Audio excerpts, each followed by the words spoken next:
This is the first edition of the Khoodeelaar campaign, world exclusive diagnosis of the so-called British press, otherwise known as Fleet Street.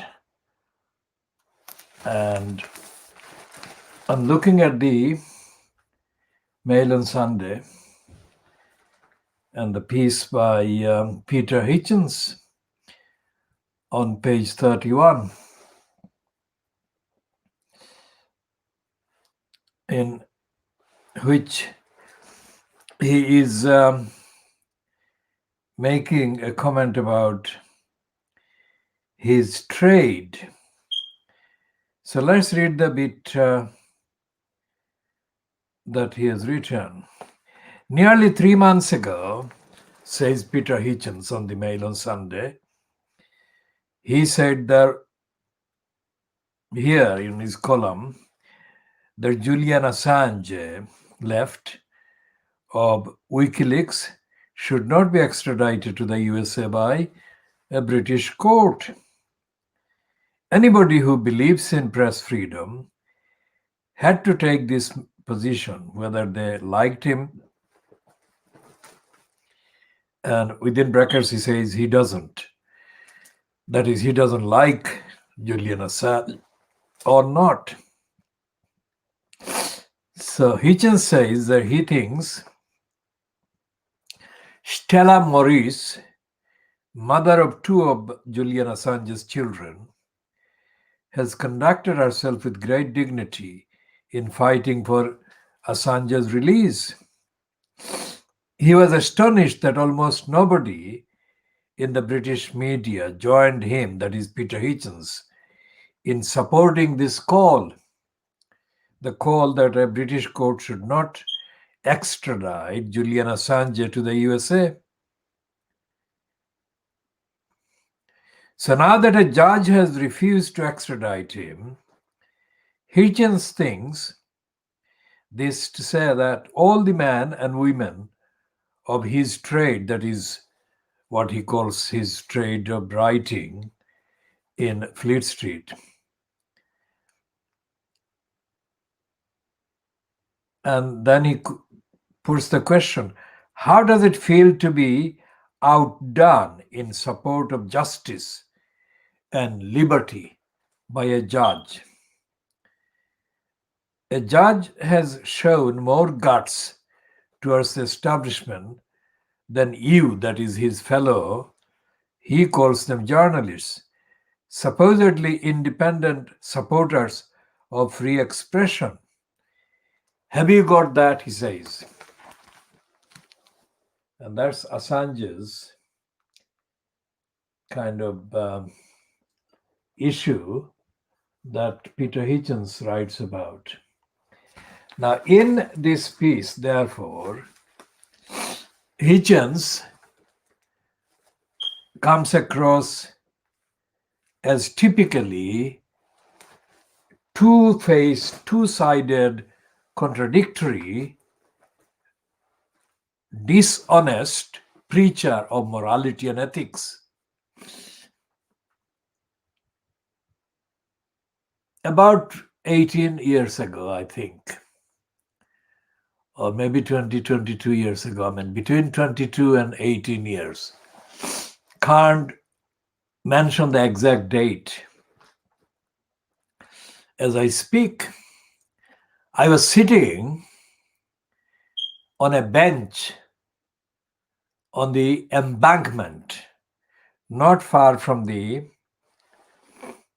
Charing Cross station on the River Thames. It was very hot, and that's why I decided to walk to that embankment and sit on a open space. And it was the summer of the year, whenever it was. But I can check that later or at another time and establish the actual year because of the contents of what I said to him. I was sat there and I saw this Hitchens character walking southward from the Blackfriars Bridge end of the embankment side. And I thought that I would ask him about his reported departure from the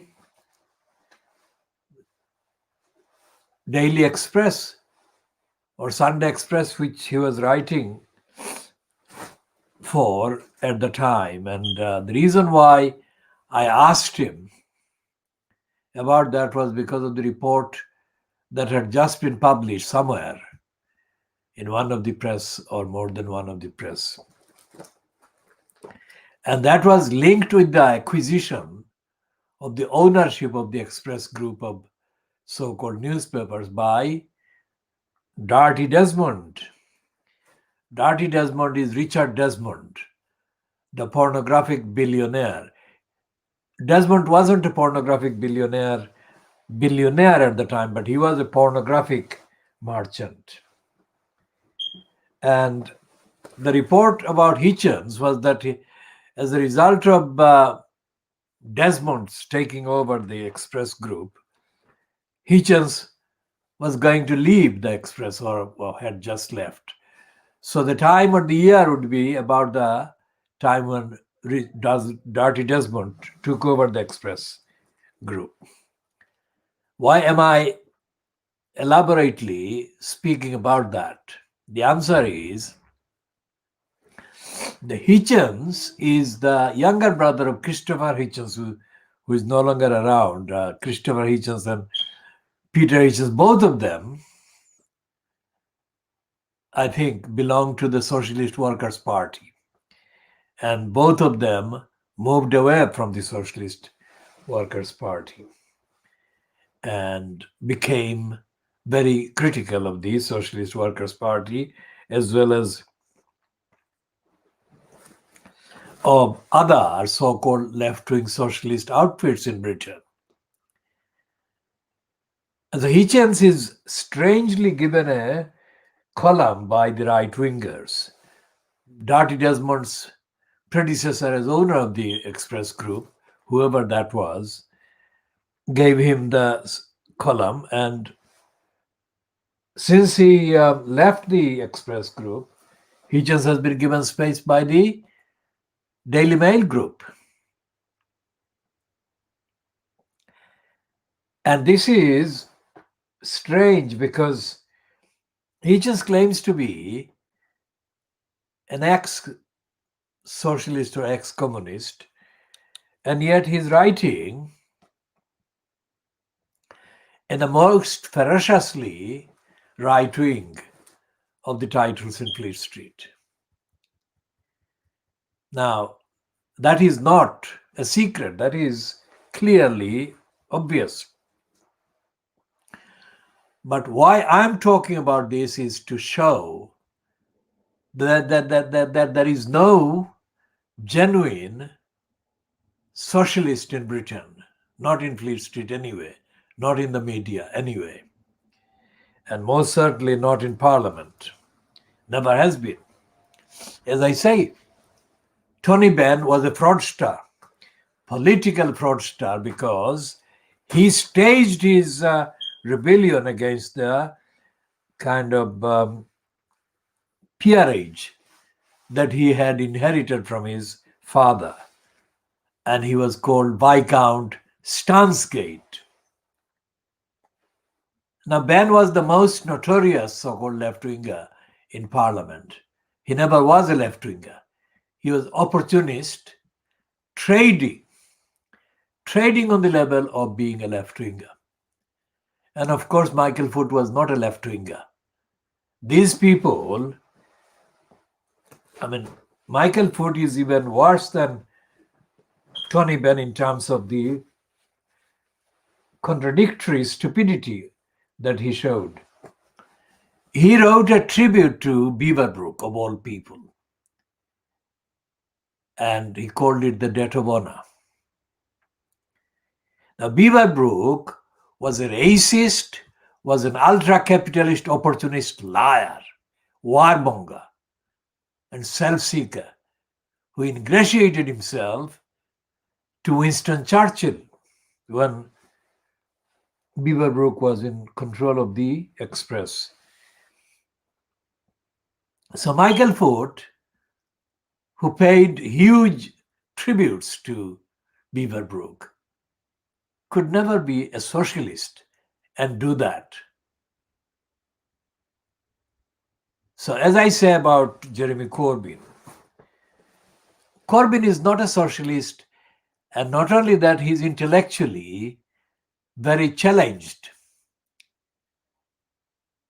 So for anyone to form a kind of circle around Corbyn and call him some kind of socialist or whatever, other than a conservative, other than a right-winger, shows the stupidity that dominates the so-called British political kind of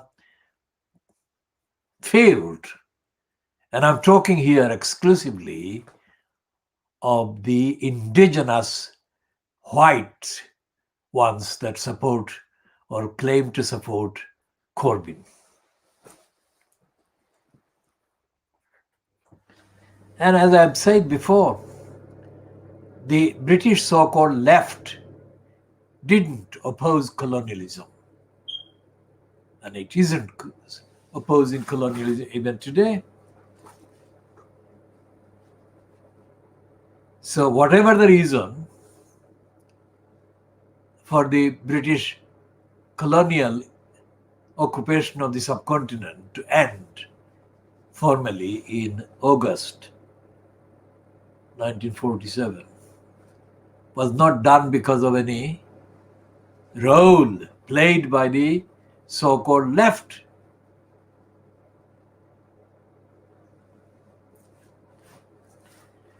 And it is despite the fact that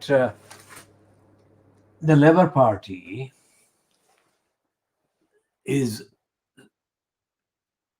said to have been founded to oppose all things colonialist and capitalist and whatever, the day-to-day behavior of the Labour Party MPs for the last 100 years exposes that to be a lie.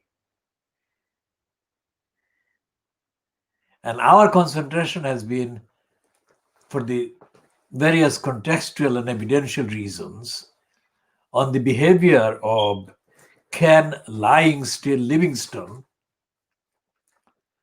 Keith Sleaze Vaz,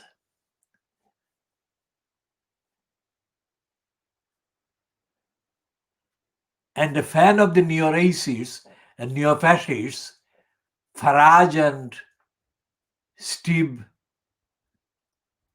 Bannon, George Galloway. Because Galloway was allowed to become an MP by the voters of Bethnal Green and Bow in May 2005. That would have been impossible, absolutely impossible for Galloway to secure an election anywhere else. And as Galloway has shown, he has politically and careeristically, literally fed off the image he has cultivated for himself as a friend of the Palestinians. When he went to Bradford West and got elected in a by-election in 2012, he did so by a series of lying that were posted on the video on the internet on his behalf, painting him as almost the second Martin Luther King.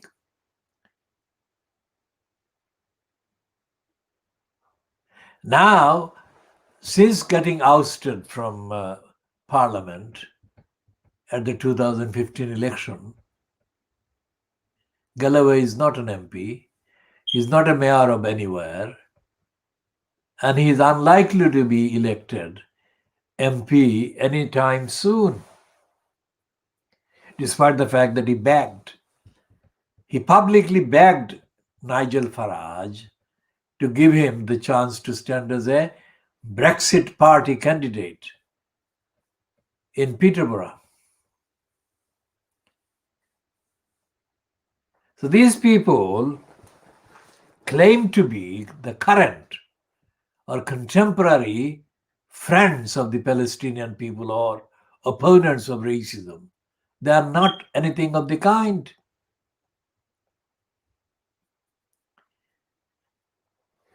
So Peter Hitchens and his brother Christopher Hitchens claim to be socialists, even after starting to work for ideologically anti-socialist propagandists and warmongers.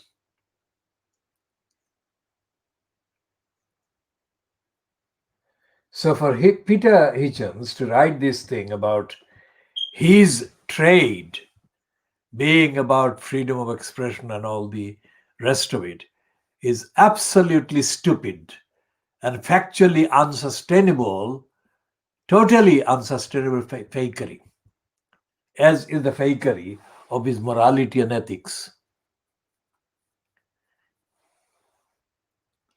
So what is the purpose of Peter Hitchens getting a space there? It's the same space that is in the corresponding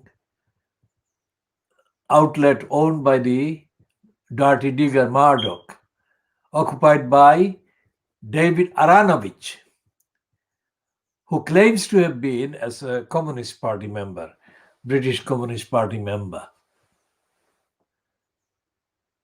until he was exposed as being anything but a communist.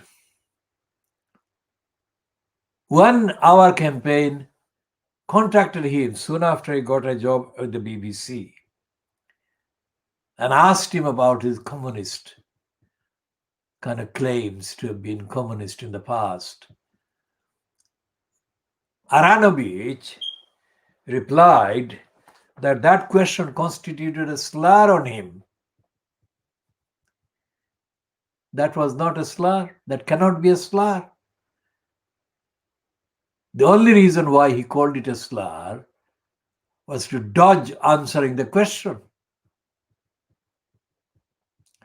And the question was, what were the reasons why he claimed to have been a communist? And why did he cease claiming to be a communist? Why did he start claiming to have been a communist and no longer a communist? Perfectly legitimate, fact-based, transparency question put most transparently.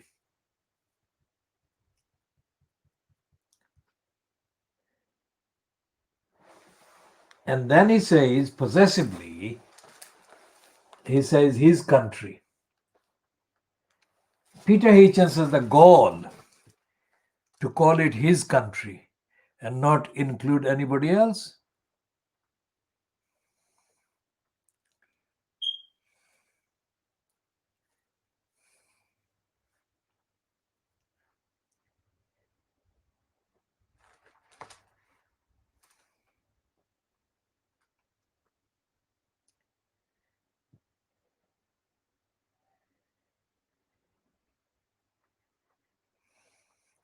And he says about himself and his kind of skills and achievements in this paragraph.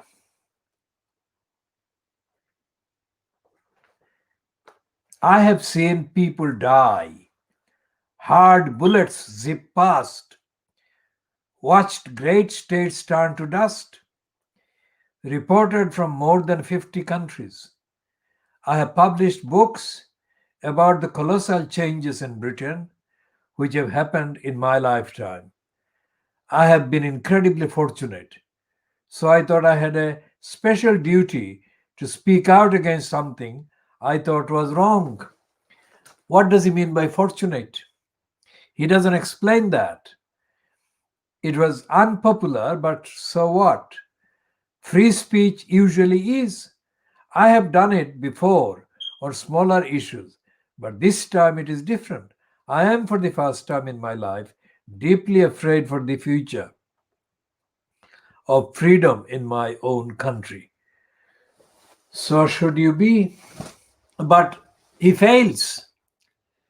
He fails to show that he understands that ordinary people in this country have not been free for a very long time, and the Fleet Street papers and the media have not been serving the cause of freedom. And whatever the issues are about the future of this country being free or not free are integrally connected with the role that is being played by the Fleet Street papers and are being played and have been being played and will continue to be played by the papers to serve the establishment and the powers that people and the forces that control the decision-making powers in this country. And the reason why there is not going to be an upsurge of public, democratic, sustained opposition against what he says he is afraid of, freedom of the country, freedom in this country, is because the ordinary people are never given the say. And the ordinary people are not given the opportunity. He said that he has been fortunate, but most of the people who have evidence and evidential reasons for complaining about and objecting to and opposing anti-freedom and anti-democratic forces, tendencies, decisions, and behavior are denied and obstructed from having access to anything like they say that the likes of Peter Hitchens are given. The people in this country have been treated for centuries, ordinary people, as serfs, as slaves. And therefore, when he says this one in the end of the last paragraph, he says, I am, for the first time in my life, deeply afraid for the future of freedom in my own country. So should you be? What does he mean by that? Of course, he is saying that people should rise up and stop this freedom, robbery of the freedom of this country being ended. But there is no evidence that he recognizes the intelligence of the ordinary people. When I asked him as he was walking past why he was leaving the Express Group and what he was going to do and what he thought, what the implication of whatever he was doing, that is to say, the takeover of the Express Group of newspapers by the pornographic businessman, Dirty Desmond. He didn't want to talk about any of that. He told me that he was reluctant to have the conversation with me, and he used in the short exchange one factor that I remember and I've mentioned before. He said he was being diffident. That is to say, he was being polite in not recognizing me at all. He couldn't trust me. He didn't know me. I didn't know the kind of identity of this person except from what he wrote and what appeared in his name. And I didn't have to be somebody he knew in order to answer that question. If he knew that ordinary people, most of the people he's addressing here, so should you be afraid, then he should have accepted me as one of those people he's addressing here 20 odd years later. But he had no respect for my identity as a person, as a member of the society, of the population. How could I or 50 or 60 million people, whatever the population was at the time, that I had this very short exchange with Peter Hitchens, how could these 60 million people prove to him who they were, whether they were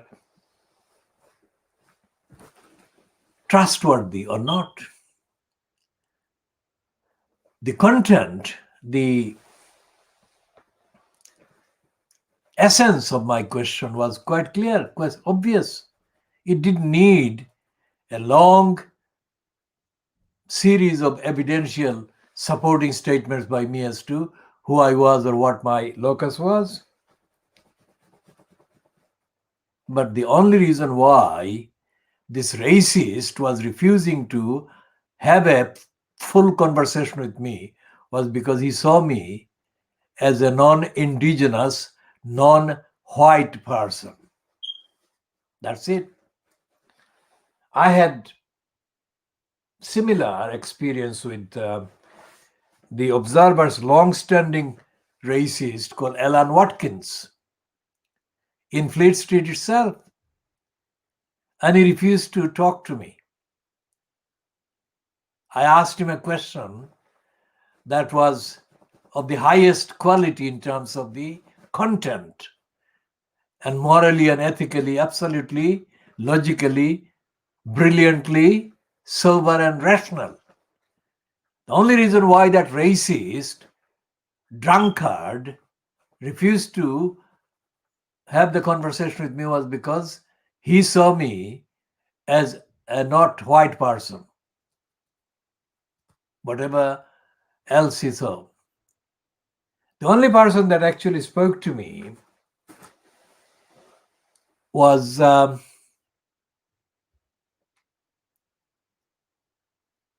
former BBC political person, and who I had worked alongside with in the 1970s when I was covering the 1977 Commonwealth Heads of Government meeting held in London.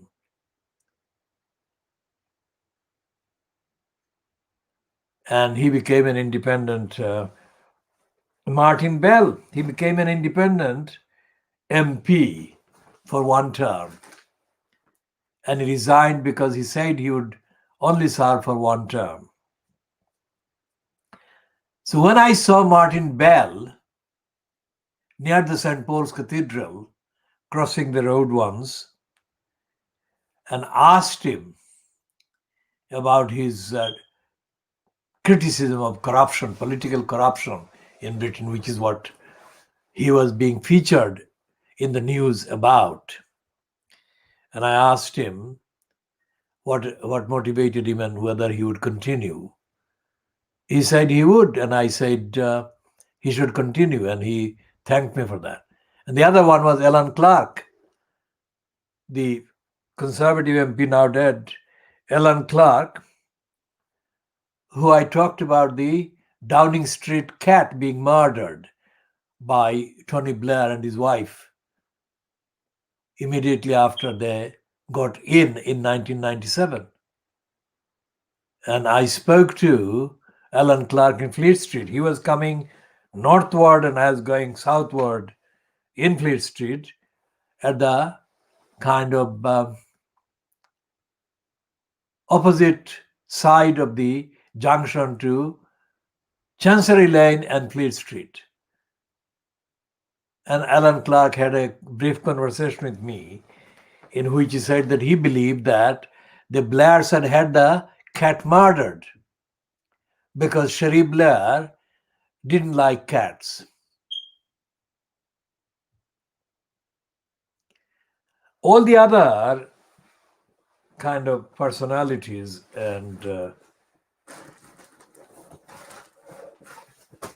members of parliament or members of the House of Peers that I didn't know but had kind of short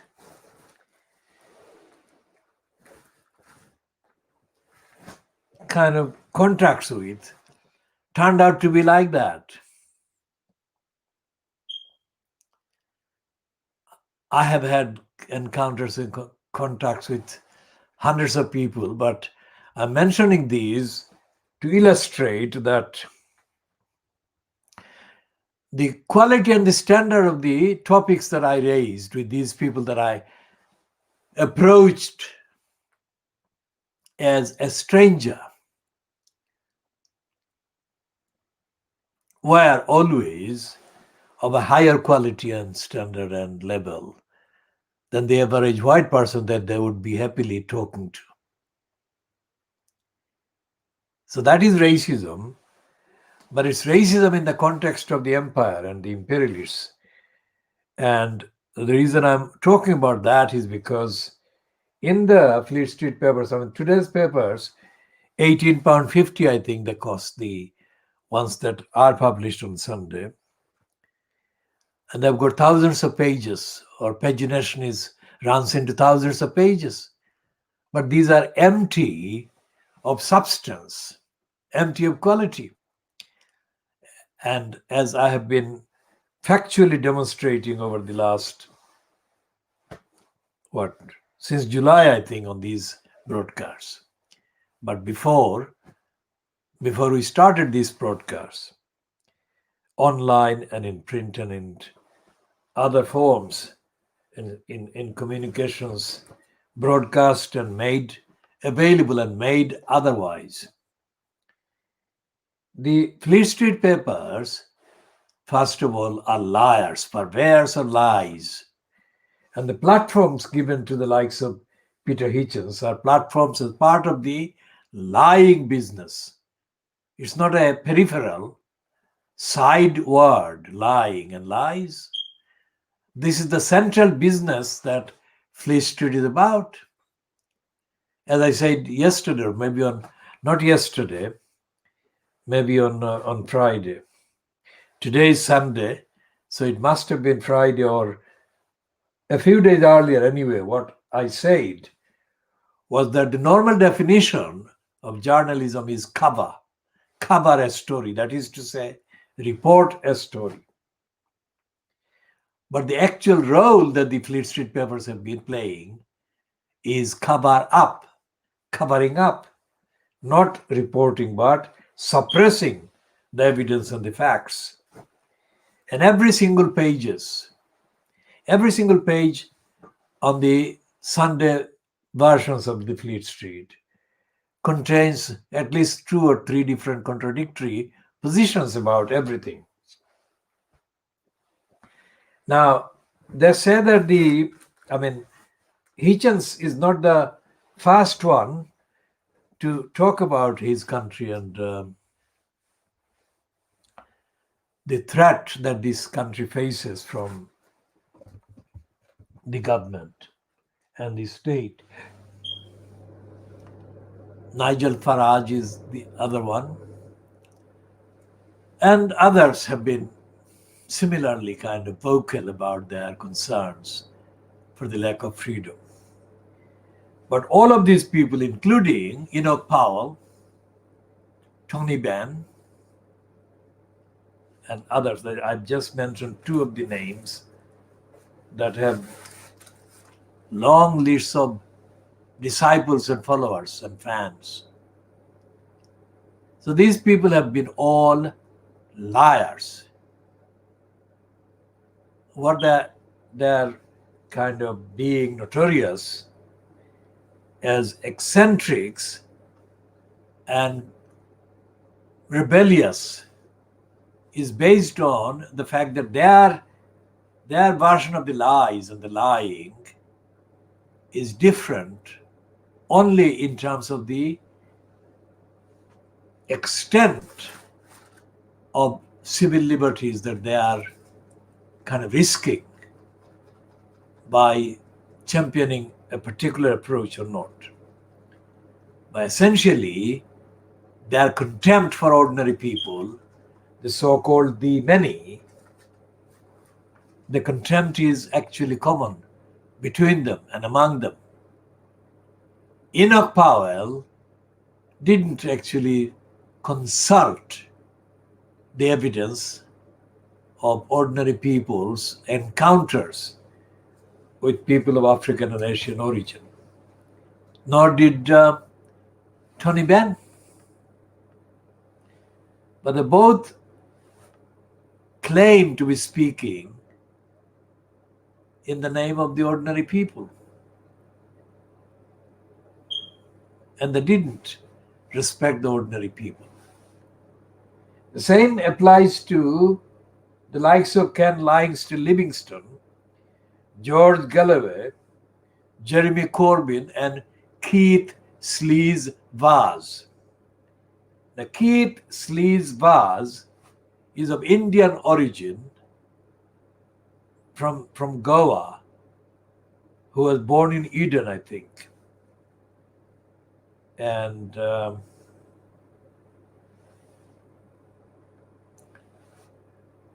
apart from the fact that he's of kind of Portuguese descent, Portuguese Indian descent, Sleaze Vaz is not treated as equivalent to being an indigenous white person, despite the fact that he is a licensed law trader and this rest of it.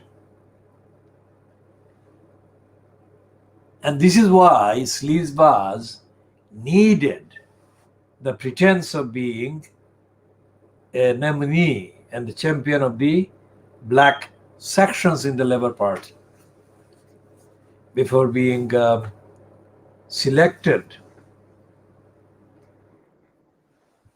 as a black section member candidate for the election to the House of Peers for the first time in 1987. And since the election of 1987, none of the four black section so-called nominees, including Barney Grant from Tottenham, who is the only one who is no longer around. The other three are still alive, and the only one who is now currently still a member of parliament is Diane Abbott. So it was Diane Abbott, Sleaze Vaz, and Paul Boateng who stood for Brent, one of the Brent constituencies. Was it Brent East or Brent South? And all of them failed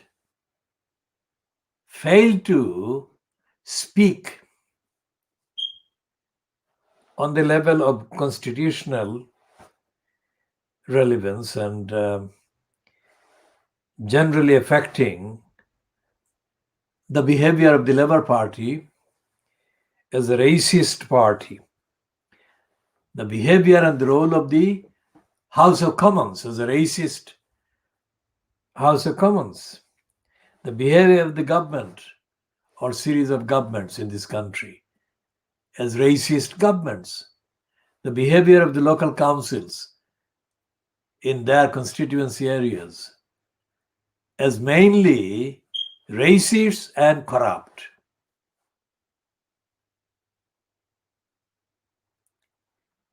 So all these years, all these decades, since the so-called historic steps were taken, including the election of the so-called black section members of the Labour Party, 87, 97, 2007, 2017, now it's nearly 20 years. Just under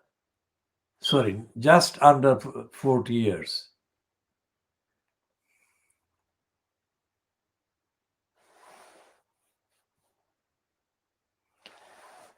And there is no trace, there is no mark, there is no evidence of racism being effectively condemned and exposed by evidence by any of these so-called MPs or politicians. Politicians who got into the House of Commons by exploiting the presumption that there was racism in this country and that people of African and Asian origin in the constituencies would be better served by their election. That was a lie. These liars were only ever selected to further the cause of the Labour Party bureaucracy, not to oppose racism, but to oppose or prevent the loss of those seats by the Labour Party. If the Labour Party wasn't seen to be staging a stunt in the name of the black voters. The latest example in the USA is the role played in Georgia by the woman who has been now kind of elevated to a point where she will be definitely promoted further under the Joe Biden presidency. And the role of black people being mobilized has been in order to help the Democratic Party, as opposed to oppose racist status quo in the US politics.